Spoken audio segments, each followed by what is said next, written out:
Fundado em 1966 pelo estivador do cais de San León, Donald Chambers, o Bandidos Motorcycle Club, foi construído sobre um ethos violento.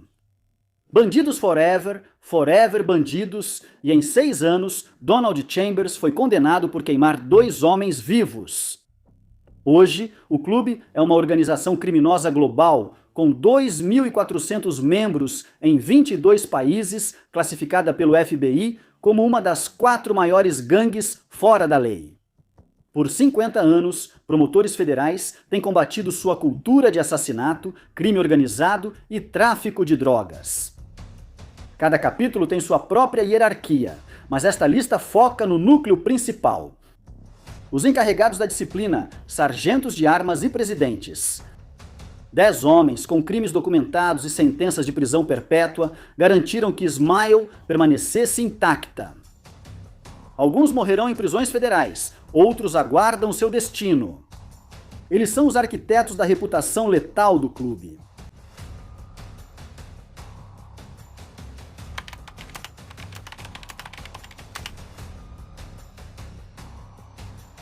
Chambers serviu no Corpo de Fuzileiros Navais dos Estados Unidos na Guerra do Vietnã. Ao retornar ao Texas, ele trabalhou como estivador e se tornou membro de vários clubes de motociclistas. Mas ele achou esses clubes muito tranquilos para o seu gosto e fundou o seu próprio. Os Bandidos foram fundados em 4 de março de 1966 em San León, Texas.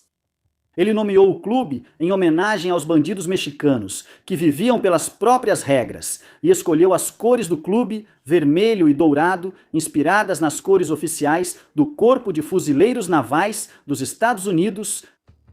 Ele mesmo desenhou o patch. Um bandido mexicano de desenho animado segurando uma espada e uma pistola, o mexicano gordo. O clube recrutou membros em bares de motoqueiros em Houston, Corpus Christi, Galveston e San Antonio. No início dos anos 1970, o clube já tinha mais de 100 membros, incluindo muitos veteranos do Vietnã. 6 anos após fundar o clube, Chambers demonstrou pessoalmente como era o Código dos Bandidos na prática. Em 22 de dezembro de 1972, os membros dos Bandidos Donald Eugene, Mother Chambers, Jesse Fain, Indian Deal e Crazy Ray. Vincent sequestrou os irmãos traficantes de drogas Marley Leon Tarver e Preston LeRay Tarver em El Paso e os levou para o deserto ao norte da cidade, porque os irmãos haviam vendido bicarbonato de sódio para os bandidos mais cedo naquele dia, alegando que era anfetamina por $1.000. Os traficantes foram obrigados a cavar suas próprias covas. Depois disso, os motoqueiros atiraram neles com espingardas e atearam fogo em seus corpos. O problema do que aconteceu depois foi um aspirante chamado Robert Munderlin.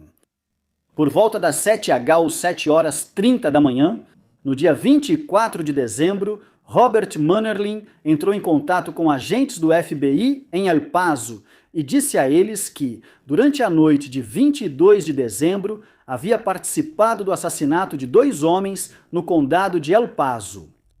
Ele era um informante da polícia. Ele tinha visto tudo, então levou os policiais até as covas rasas naquela mesma tarde. Após o mandado de busca, o apelão e mais 8 homens na casa foram presos. E várias armas, incluindo uma espingarda, um rifle semiautomático, M1 munição, um cobertor ensanguentado, carteiras queimadas e partes de cartuchos de espingarda disparados, uma pá e outros itens foram apreendidos. Donald Chambers foi condenado à prisão perpétua. No entanto, um recurso foi apresentado em março de 1974, mas foi constatado que a decisão original era válida. Então, foi solicitado um novo reexame em abril de 1974, mas foi negada. Chambers foi posto em liberdade condicional em 1983 e depois se aposentou do seu clube.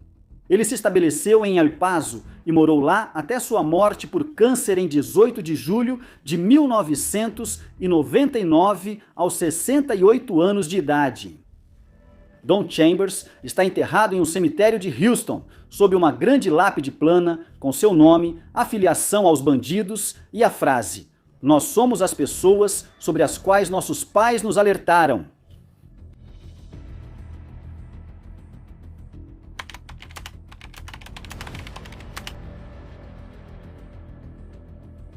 Jeffrey Fay Pike foi o arquiteto silencioso da era mais violenta dos bandidos. Atuando em Conroe, no Texas, ele não puxava o gatilho. Ele autorizava isso. Em 26 de setembro de 2018, essa distinção desapareceu quando um juiz federal sentenciou o presidente nacional de 69 anos à prisão perpétua, mais 10 anos. Os promotores arrancaram sua fachada de clube social para expor uma década de crime organizado, assassinato e guerra sancionados. O caso girou em torno da execução por sniper de Anthony Benesch em 2006, que levou um tiro na cabeça na frente de seus filhos por tentar fundar um capítulo dos Hells Angels em Austin. Pike e seu vice-presidente John Portillo também autorizaram o assassinato de vingança de Robert Lara em 2002 no condado de Atascosa. Quando a engrenagem sob a autoridade de Pike se movia rápido, ele declarou uma guerra em todo o estado contra os Cossacks, que culminou no massacre do Twin Peaks em 2015, deixando 9 mortos e 20 feridos. Além da violência, Pike negociou um tratado comercial formal com a máfia mexicana do Texas. O acordo era específico. Os bandidos estavam isentos do taxa de 10% sobre os lucros do tráfico de drogas em troca da permissão territorial para traficar metanfetamina e cocaína. Apesar de sua distância dos crimes de rua, o júri encontrou as digitais de Pike em cada bala e em cada negociação de drogas. Ele liderou por uma década. Ele morrerá numa prisão federal.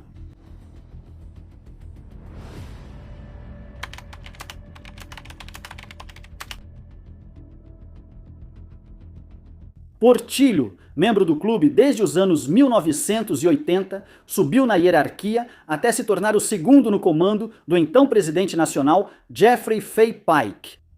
Enquanto Pike comandava à distância, Portillo estava mais diretamente envolvido. Ele não apenas aprovava a violência, ele participava dela.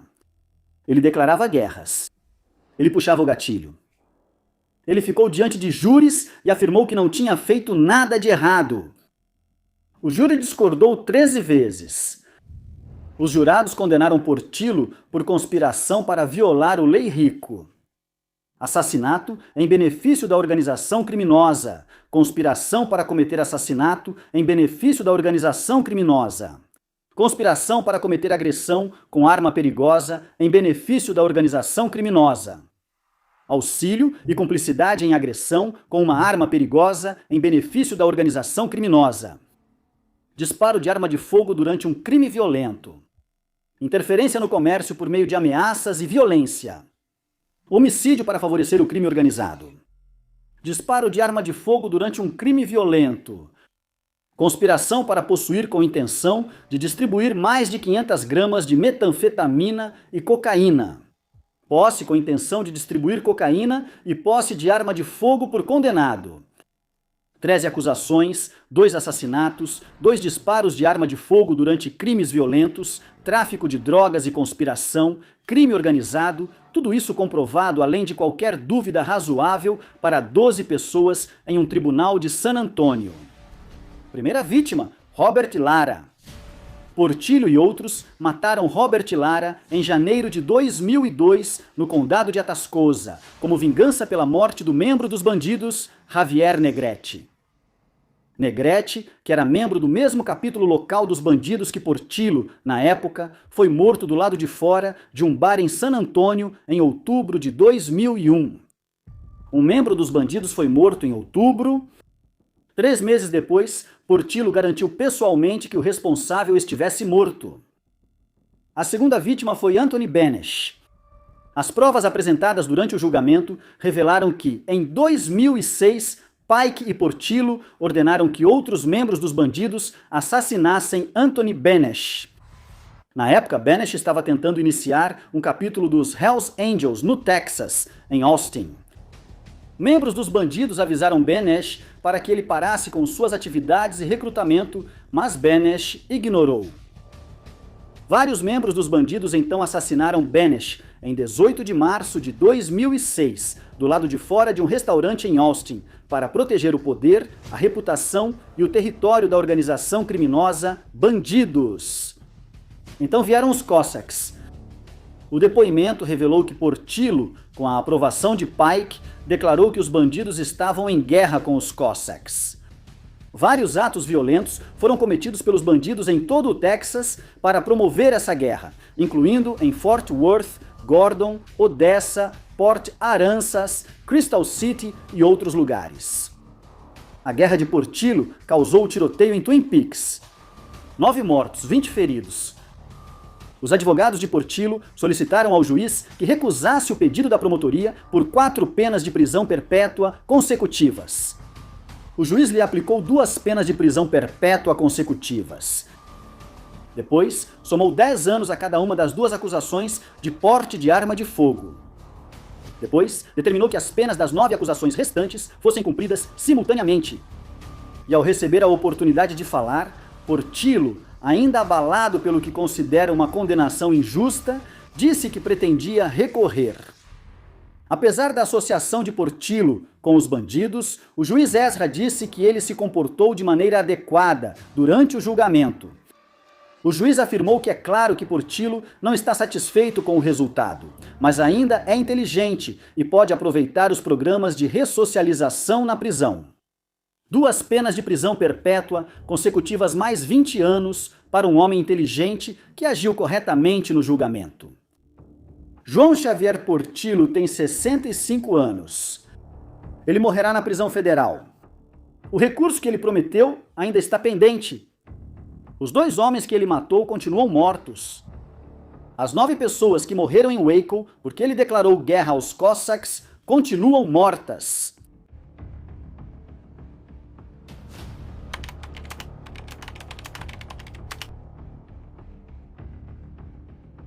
Forrester era membro dos bandidos desde 2006 e sargento de armas nacional desde 2011. Ele tinha 32 anos quando agentes federais o prenderam junto com Pike e Portillo em janeiro de 2016.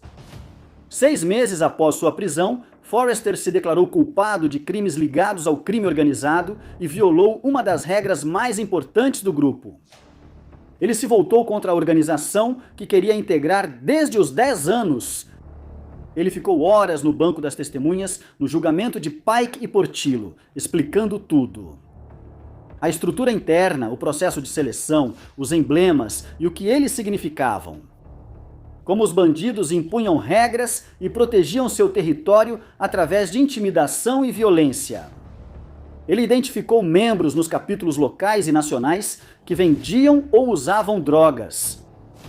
Ele descreveu a máquina da organização criminosa que ajudou a comandar a partir da posição de sargento de armas nacional, o segundo cargo de execução mais poderoso de toda a organização. Então ele descreveu Roswell.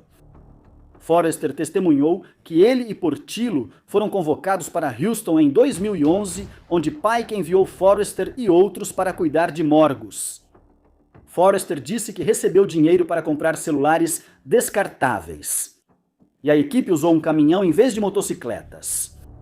E se juntou a outros bandidos de escalão nacional que apoiavam Pike para expulsar morgos e mais 15 dos bandidos. Perguntamos se sabiam quem era o presidente deles. Se errassem, tirávamos as insígnias e eles apanhavam. Se eles respondessem Jeff, eles não apanhavam. As surras eram feitas com tacos, bastões, cadeados enrolados em bandanas, luvas parcialmente cheias de chumbinhos e a coronha de uma espingarda. Morgus saiu com ferimentos na cabeça, lesões no rosto e costelas quebradas. Charles Anderson foi nocauteado. Após as agressões, aconteceu uma reunião na qual os motivos do ataque foram parcialmente explicados, e os membros fizeram um churrasco e continuaram com a festa. Depois que a poeira baixou, Forrester passou horas no tribunal explicando o funcionamento interno dos bandidos. O que eu fiz é imperdoável. Quando perguntaram o que ele fez, ele respondeu: dedurar. Justin Cole Forrester recebeu uma sentença de 5 anos de prisão do juiz distrital dos Estados Unidos, David Ezra, após ter se declarado culpado anteriormente de 4 acusações em um extenso caso de conspiração rico. Os líderes dos bandidos, Jeffrey Pike e John Portillo, receberam sentenças de prisão perpétua no início daquele ano. Pike recebeu prisão perpétua há mais 10 anos. Portillo recebeu 2 penas de prisão perpétua consecutivas, mais 20 anos. Forrester pegou 5 anos por cooperar totalmente e testemunhar contra os dois. O sargento de armas nacional dos bandidos, o homem que orquestrou a emboscada de Roswell, sob ordens diretas de Pike, que admitiu um padrão de atividades de crime organizado, incluindo assassinato, tentativa de assassinato, roubo, extorsão e tráfico de drogas. Saiu da prisão federal, enquanto os homens contra quem ele testemunhou vão morrer lá dentro.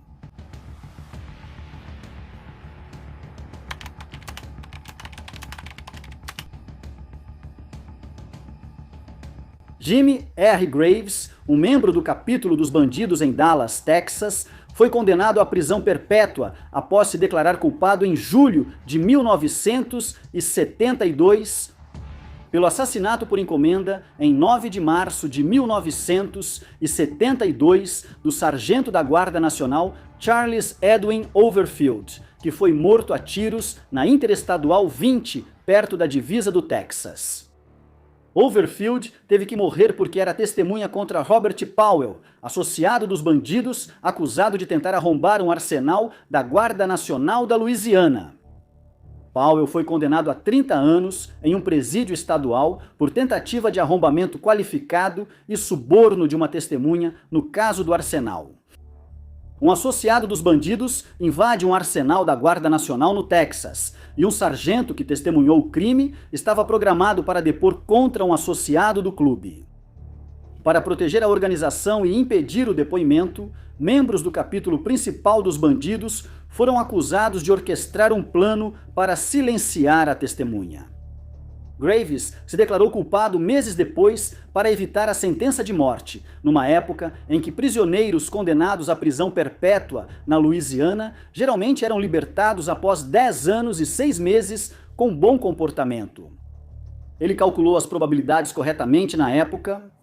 As regras de liberdade condicional da Louisiana mudaram em 1973, um ano após sua condenação, limitando a elegibilidade de sentenciados à prisão perpétua a quem cumprisse pelo menos 20 anos. Graves já havia se declarado culpado sob as regras antigas, então as novas regras se aplicaram mesmo assim. Graves se acalmou, fez cursos na prisão e ajudou a liderar um grupo de veteranos da Guerra do Vietnã na penitenciária estadual da Louisiana, em Angola. Ele está lá há tanto tempo que um filho que ele nunca conheceu, Brad Ewell, um sargento veterano da polícia em Plano, Texas, o encontrou através de um teste de DNA décadas após o assassinato. Ewell passou anos defendendo a libertação de seu pai perante a legislatura da Louisiana. Graves, mais tarde, escreveu em uma confissão de 2019: "Eu matei o Sr. Overfield por dinheiro para comprar drogas." Uma frase que levou 50 anos para ser escrita e disse tudo o que precisava ser dito em 9 palavras. Yulee disse que seu apoio a Graves veio depois que eles se conheceram e o homem preso não deu desculpas. Ele nunca culpou ninguém por estar lá, só a si mesmo. Ele admite quem era e o que fez. Ele merecia ter sido preso quando foi preso. Ele deveria ter ficado preso por um tempo porque não era uma boa pessoa.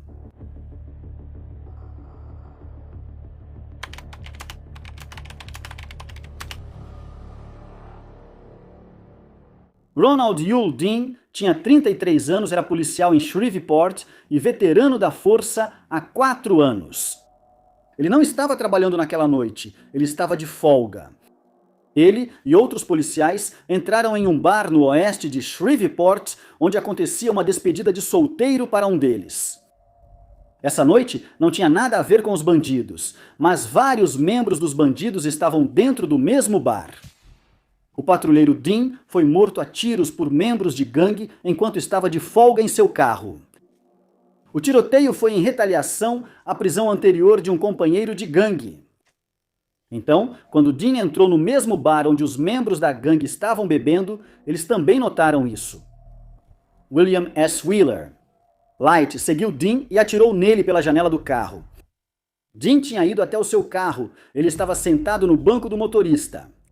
Light saiu atrás dele, se aproximou do veículo e atirou na cabeça dele a queima-roupa pela janela. Mais tarde, em dezembro de 1979, o membro dos bandidos, William S. Wheeler Light, foi condenado por homicídio em segundo grau pelo assassinato do policial fora de serviço Ronald Uell, ocorrido em 21 de julho de 1979. Ron Dean, que levou um tiro na cabeça a queima-roupa através da janela de um carro do lado de fora de um bar em Shreveport. William Wheeler Light está na prisão estadual da Louisiana desde dezembro de 1979. Ele passou mais de 45 anos preso por um assassinato que levou menos de 60 segundos para ser cometido, caminhando de um bar até a janela de um carro e puxando o gatilho.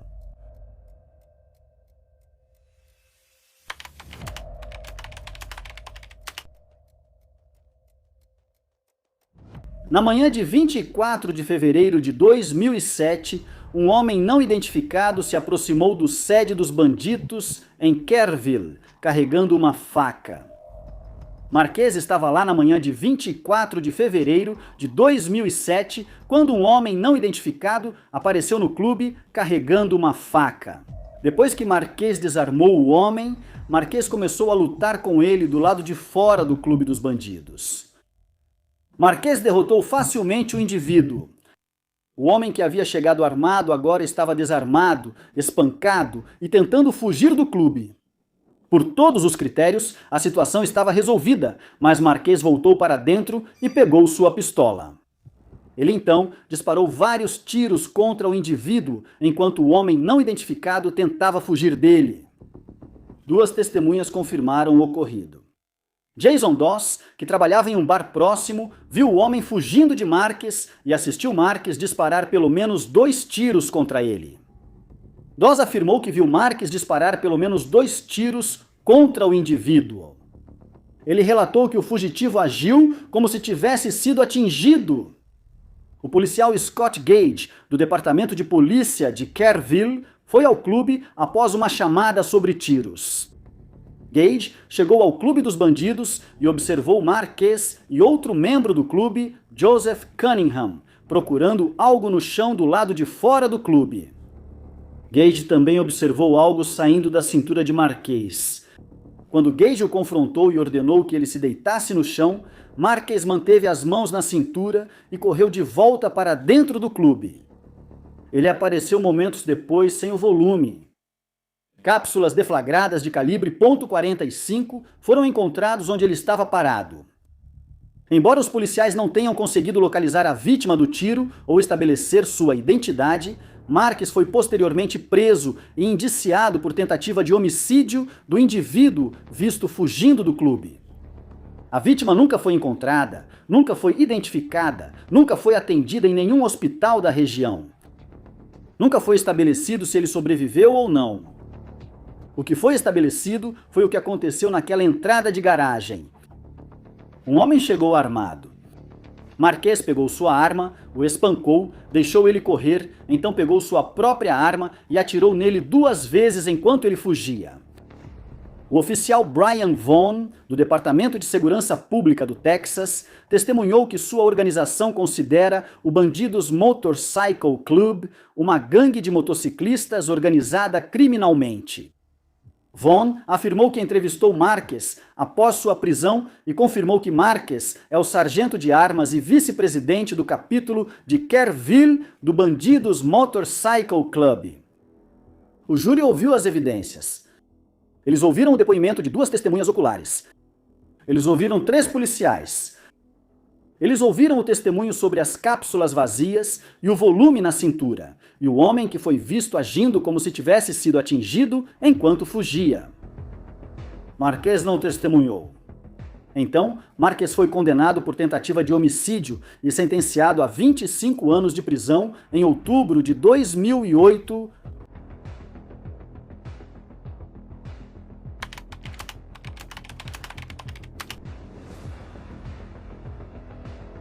O apelido já diz tudo o que você precisa saber sobre o que o capítulo Welcome to Hell esperava de seu sargento de armas.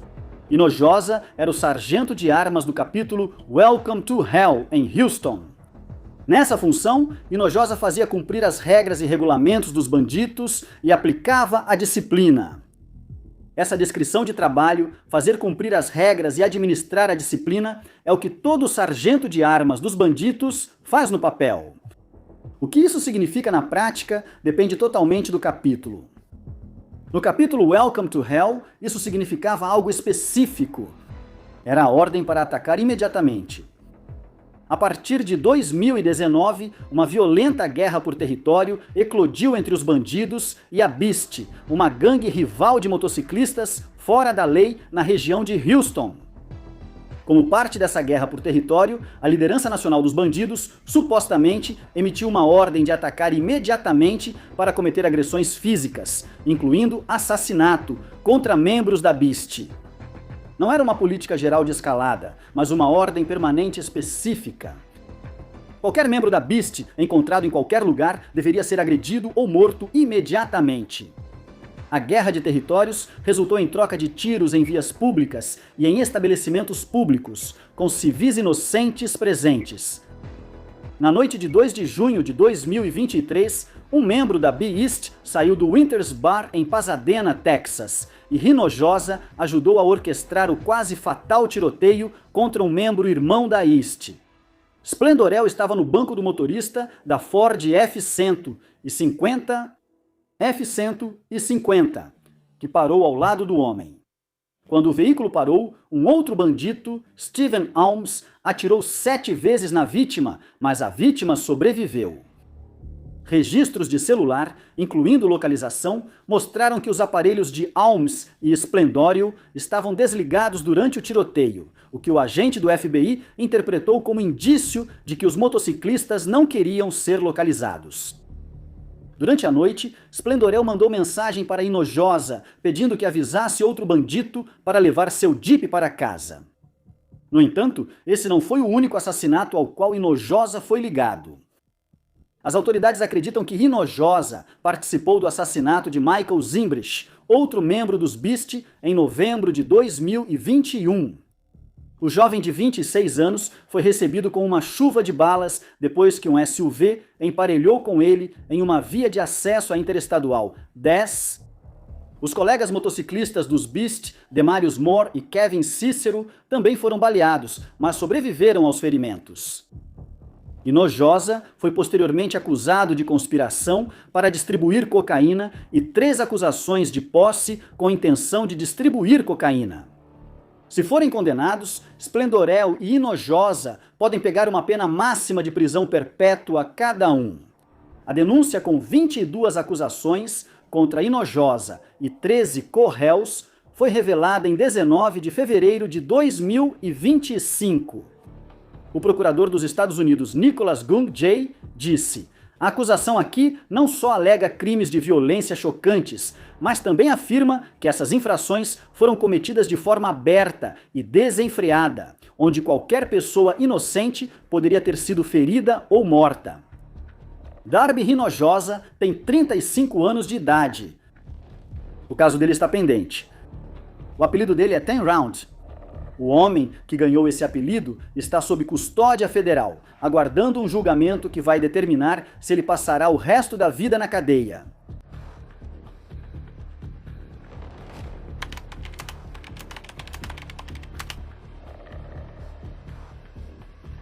De acordo com as autoridades, John Pfeffer é o presidente do capítulo Welcome to Hell dos bandidos.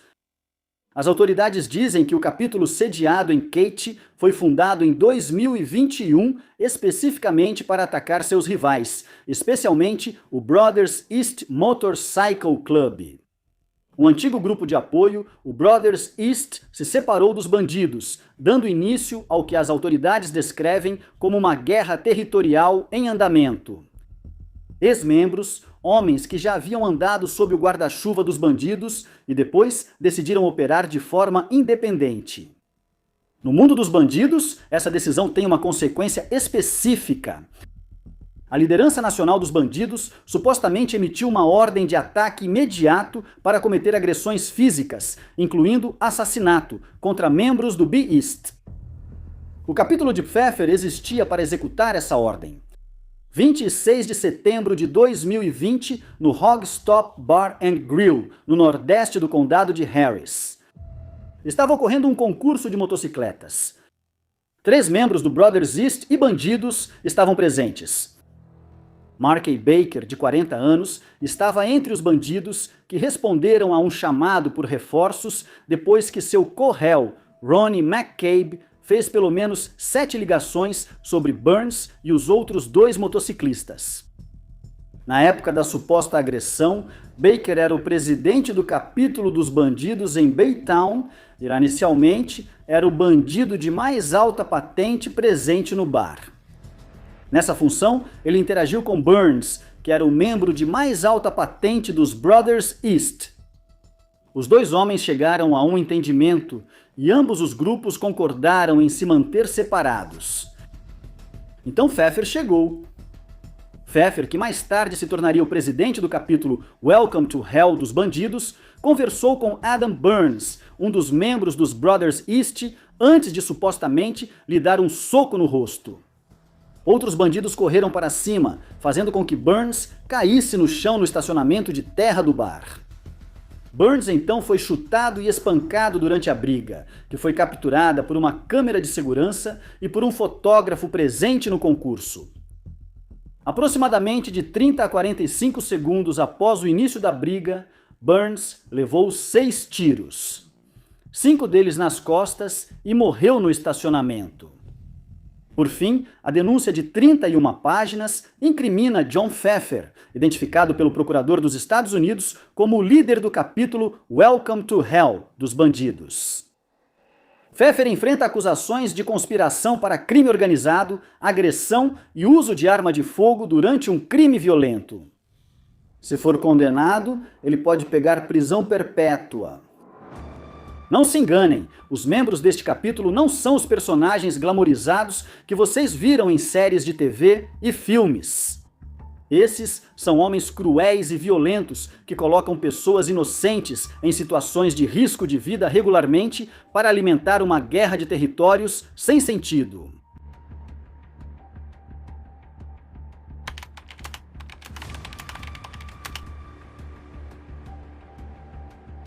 O apelido veio do trabalho dele.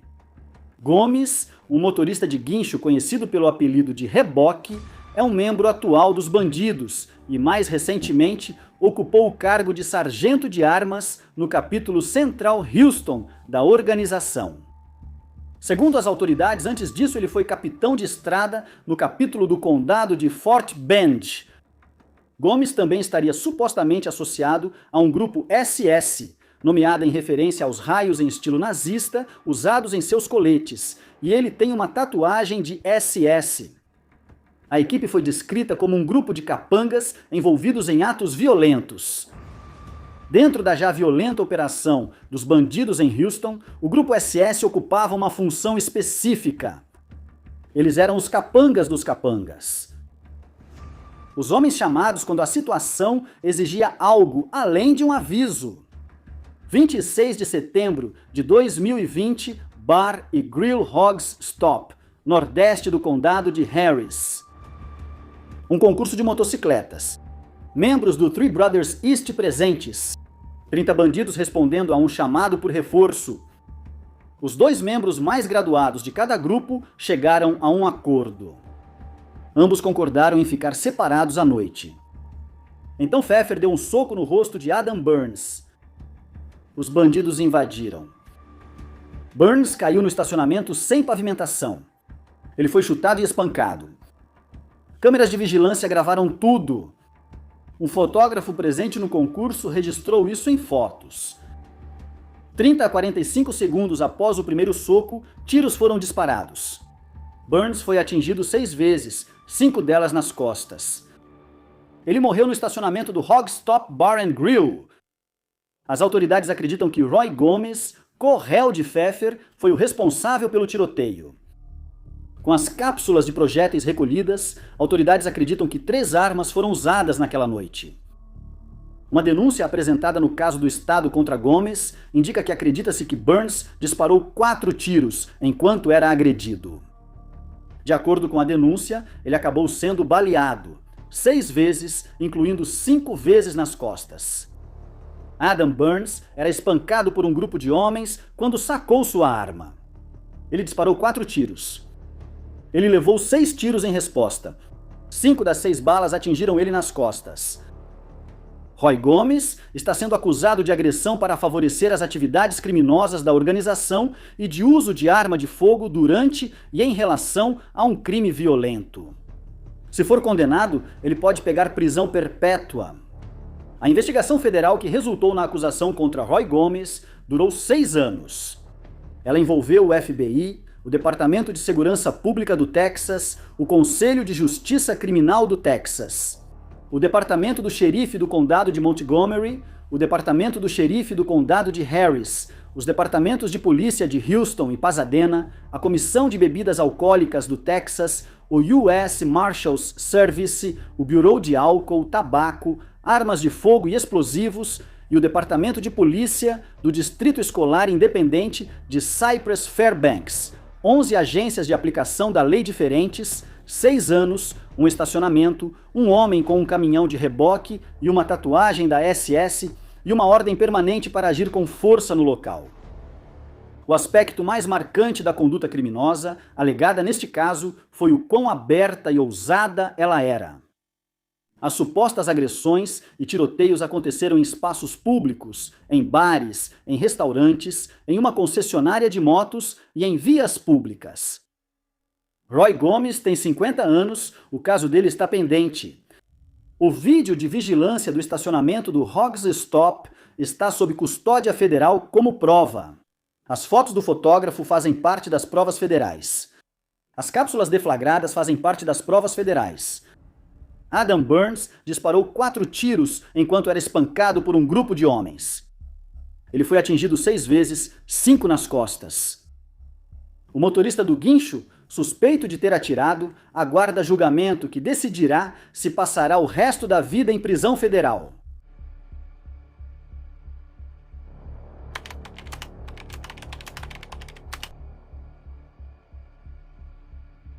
Donald Chambers queimou 2 homens vivos em um deserto de El Paso em 1972 por causa de um negócio de drogas de $1.000 que acabou sendo bicarbonato de sódio. Ele desenhou o emblema, ele escreveu o lema. Ele estabeleceu o padrão.